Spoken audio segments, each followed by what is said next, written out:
Shalom Bapak Ibu dan Saudara-saudari sekalian, jumpa lagi dengan saya Pendeta Ampilas MP Aritonang. Sebelum kita merenungkan firman Tuhan, marilah kita berdoa. Damai sejahtera Allah yang melampaui segala akal, itulah yang memelihara hati dan pikiranmu dalam Kristus Yesus.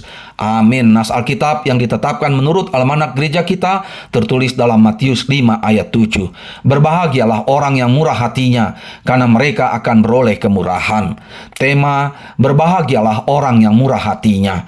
Bapak, Ibu, dan saudara-saudari sekalian yang dikasihi Tuhan Yesus, seorang kakek yang berumur 95 tahun ditanya oleh cucunya, apa yang membuat kakek bahagia? Jawabnya, kakek bahagia karena kakek tidak punya musuh yang seumuran dengan kakek. Atau dengan kata lain, kakek itu bahagia karena orang-orang yang seumuran dengannya sudah mati semua. Bukan cuma si kakek, semua orang selalu mendambakan kebahagiaan menurut pengertiannya masing-masing. Kepada pasangan pengantin yang baru diberkati di gereja, kita selalu ucapkan selamat berbahagia. Begitu pula kepada orang yang sedang berulang tahun, selalu kita nyanyikan selamat panjang umur dan bahagia. Begitu pula dengan tujuan kita bekerja dan menjadi kaya, selalu dihubungkan dalam upaya untuk memperoleh kebahagiaan. Pertanyaannya, benarkah kebahagiaan seperti itu yang kita cari? Apakah kebahagiaan itu bisa dicapai atau dirasakan dengan apa yang ada di bumi ini? Sambil merenungkan pertanyaan-pertanyaan tersebut, marilah terlebih dulu kita pahami dan yakini apa itu kebahagiaan menurut Alkitab. Kata yang dipakai dan diartikan dengan bahagia menurut bahasa Yunani, makarios, juga dapat diartikan dengan diberkati dan beruntung. Dengan kata lain, berbahagialah sama dengan diberkatilah dan beruntunglah.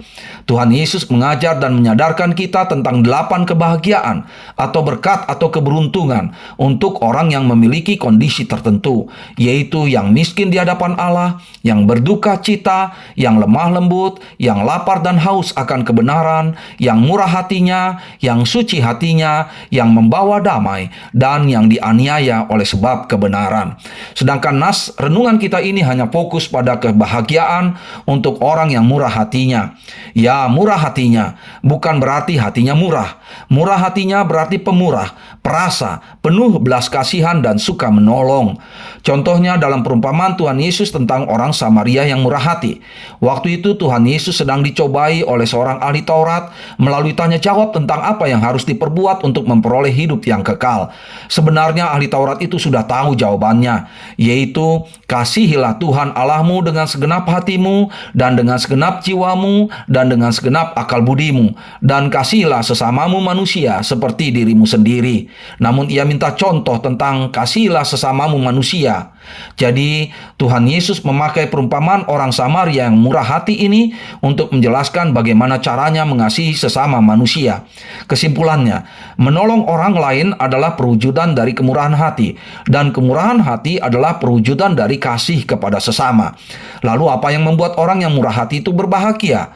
Tuhan Yesus berkata, karena mereka akan beroleh kemurahan. Ya, kemurahan yang dimaksud bisa diperoleh dari orang lain sebagai balasan atas kemurahan hati yang dilakukannya. Tetapi lebih daripada itu, Tuhan sendiri akan menunjukkan kemurahannya untuk memberkati orang yang murah hatinya.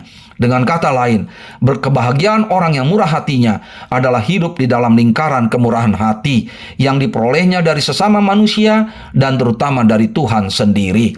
Demikianlah Bapak, Ibu, dan saudara-saudari sekalian, kebahagiaan seperti itu tidak dapat dibeli atau diusahakan demi kepentingan diri sendiri atau diperoleh sebagai imbalan yang disengaja.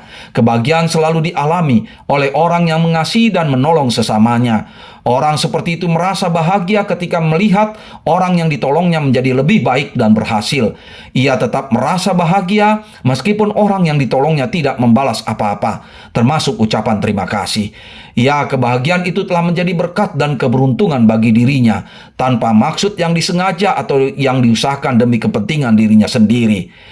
Bahkan dalam Lukas 6 ayat 27-35, Tuhan Yesus mengajar dan mengajak murid-muridnya serta kita semua untuk memahami dan meyakini bahwa kemurahan hati itu juga harus dilakukan dengan kerelaan untuk mengasihi musuh dalam pengampunan dan perbuatan baik.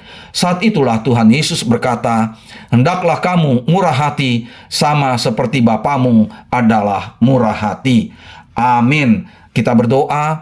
Ya Allah, Bapa kami yang murah hati, yang telah mengasihi dan mengampuni dosa kami melalui pengorbanan Tuhan Yesus Kristus, teguhkanlah iman kami untuk tetap bermurah hati kepada sesama kami, sehingga kemuliaan-Mu selalu menaungi kami dan bersinar dalam hidup kami. Amin. Bapa kami yang di sorga, dikuduskanlah nama-Mu. Datanglah kerajaan-Mu, jadilah kehendak-Mu di bumi seperti di sorga. Berikanlah kami pada hari ini makanan kami yang secukupnya. Dan ampunilah kami akan kesalahan kami, seperti kami juga mengampuni orang yang bersalah kepada kami. Dan janganlah membawa kami ke dalam pencobaan, tetapi lepaskanlah kami daripada yang jahat. Karena Engkau-lah yang punya kerajaan dan kekuasaan dan kemuliaan sampai selama-lamanya. Amin. Kasih karunia dari Tuhan Yesus Kristus dan kasih setia dari Allah Bapa dan persekutuan dengan Roh Kudus, itulah yang menyertai kamu sekalian. Amin. Shalom. Sampai jumpa lagi dengan saya, Pendeta Ampilas MP Aritonang, di kesempatan berikutnya. Shalom.